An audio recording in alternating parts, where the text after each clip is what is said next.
the elements of a good story: precisely delineated characters, plausible motivations, and a plot that turns on an insight about value.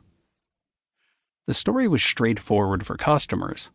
In exchange for a small fee, travelers could buy both peace of mind — the checks were insured against loss and theft — and convenience. They were very widely accepted. Merchants also played a key role in the tale. They accepted the checks because they trusted the American Express name, which was like a universal letter of credit, and because, by accepting them, they attracted more customers. The more other merchants accepted the checks, the stronger any individual merchant's motivation became not to be left out.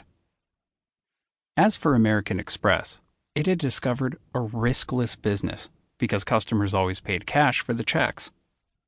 Therein lies the twist to the plot, the underlying economic logic that turned what would have been an unremarkable operation into a money machine. The twist was float. In most businesses, costs precede revenues. Before anyone can buy your product, you've got to build it and pay for it. The traveler's check turned the normal cycle of debt and risk on its head. Because people paid for the checks before, often long before they used them, American Express was getting something banks had long enjoyed: the equivalent of an interest-free loan from its customers.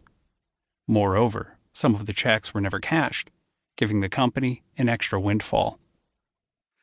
As this story shows, a successful business model represents a better way than the existing alternatives.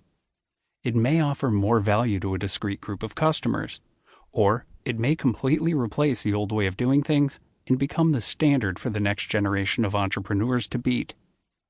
Nobody today would head off on vacation armed with a suitcase full of letters of credit.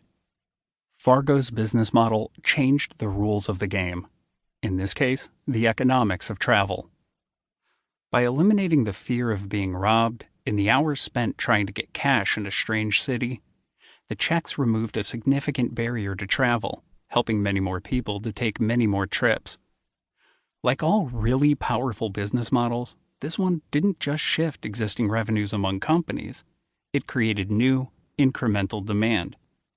Travelers' checks remained the preferred method for taking money abroad for decades, until a new technology, the automated teller machine, granted travelers even greater convenience.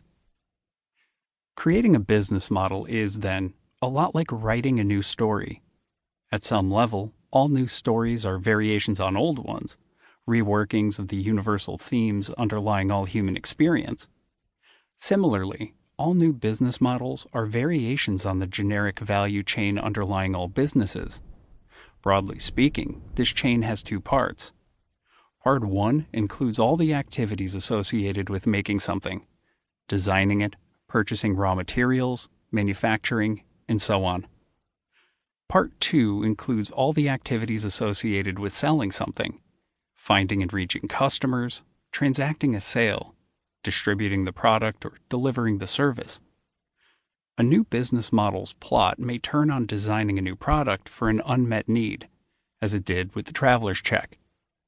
Or it may turn on a process innovation, a better way of making or selling or distributing an already proven product or service.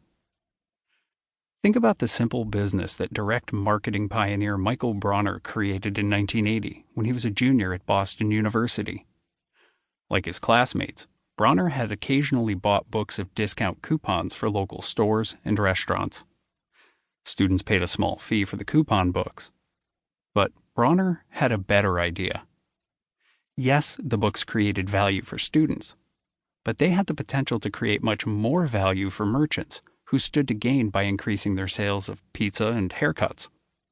Bronner realized that the key to unlocking that potential was wider distribution, putting a coupon book in every student's backpack. That posed two problems. First, as Bronner well knew, students were often strapped for cash. Giving the books away for free would solve that problem. Second, Bronner needed to get the books to students at a cost that wouldn't eat up his profits.